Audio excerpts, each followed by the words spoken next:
Coucou mes Fuji, j'espère que vous allez bien. Ça fait longtemps que je n'ai pas posté de vidéos sur YouTube. Je reviens vers vous aujourd'hui pour vous poster la recette du layer cake. Ce layer cake se compose d'une génoise chocolatée, d'une ganache montée au chocolat. En sachant que la ganache, je l'utilise pour le fourrage et la couverture. Et à la fin de la vidéo, je vous montre le montage du layer cake avec la recette du glaçage. Allez, c'est parti, on commence par la génoise chocolatée. Vous allez voir, c'est très simple. Commencez par casser vos œufs. Versez le sucre puis battez les deux ingrédients avec un batteur électrique pendant 5 minutes minimum. Vous allez voir que le mélange va blanchir et doubler de volume. Versez la crème liquide à température ambiante. Versez le chocolat fondu ou le cacao amer en poudre. Mélangez avec un fouet.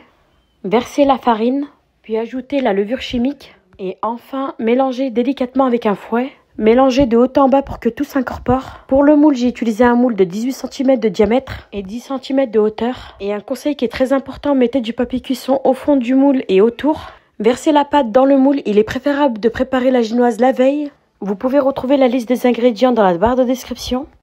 Enfournez dans un four préchauffé à 160 degrés et laissez cuire pendant 1 heure et 25 minutes. Un conseil qui est très important, n'ouvrez pas le four pendant la cuisson. Laissez la porte fermée. Une fois le temps écoulé et que la génoise est cuite, laissez le gâteau dans le four et la porte entrouverte. Sortez le gâteau, laissez-le refroidir puis retirez le papier cuisson et vous obtenez une belle génoise. Pendant ce temps-là, on va s'occuper de la ganache montée au chocolat. Cette ganache va vous permettre de fourrer le gâteau et de recouvrir le gâteau. Vous allez voir, c'est très simple. Cassez le chocolat noir et le chocolat au lait et mettez-le dans le saladier. Versez la crème liquide entière dans une casserole. Faites-la chauffer jusqu'à qu'elle commence à bouillir puis éteignez le feu. Puis versez en 3 fois sur le chocolat. Ne touchez pas le saladier pendant quelques minutes, puis mélangez avec un fouet. Une fois que vous avez bien mélangé, ajoutez la crème liquide froide. Il faut que la crème liquide soit entière à 30% de matière grasse et mélangez à nouveau avec le fouet. On obtient ce résultat.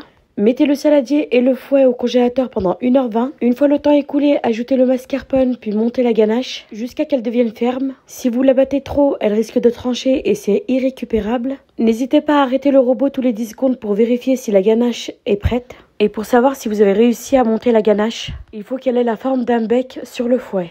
Et c'est comme ça qu'on obtient une bonne ganache montée au chocolat. Réservez la ganache montée au chocolat au frigo. Puis coupez en 3 parties la génoise. Maintenant, on va procéder au montage du layer cake. Posez la première génoise sur une belle assiette. Imbibez la génoise de lait. Mettez une première couche de ganache montée au chocolat. Posez le deuxième gâteau puis recommencez. Imbibez le troisième gâteau à l'envers. Puis disposez-le bien droit et mettez au frigo pendant 30 minutes. Avec la même ganache montée, recouvrez le layer cake. Mettez-en sur la surface avec la spatule. Puis mettez sur les côtés une bonne grosse couche. Réservez au frigo pendant 30 minutes. Puis avec une spatule bien longue, lissez la surface. N'hésitez pas à rajouter de la crème et à mettre le layer cake au frigo pendant 30 minutes. Puis lissez à nouveau jusqu'à ce que les bords soient lisses. Réservez le layer cake au frigo. Puis on va préparer le glaçage. Versez la crème liquide dans une casserole puis ajoutez le chocolat. Faites chauffer jusqu'à ce que le chocolat fonde. Puis laissez refroidir tranquillement tout en mélangeant. Une fois que le glaçage est bien refroidi, sortez le gâteau, le layer cake du frigo. Puis à l'aide d'une cuillère, faites des coulures au bord du gâteau. Une fois que vous avez réalisé les coulures sur tout le bord du layer cake, mettez-en sur la surface. Réservez le layer cake au frigo le temps qu'on prépare la ganache dans une poche à douille. Procédez à la décoration du layer cake. Décorez selon vos goûts. J'espère que cette déco vous inspirera.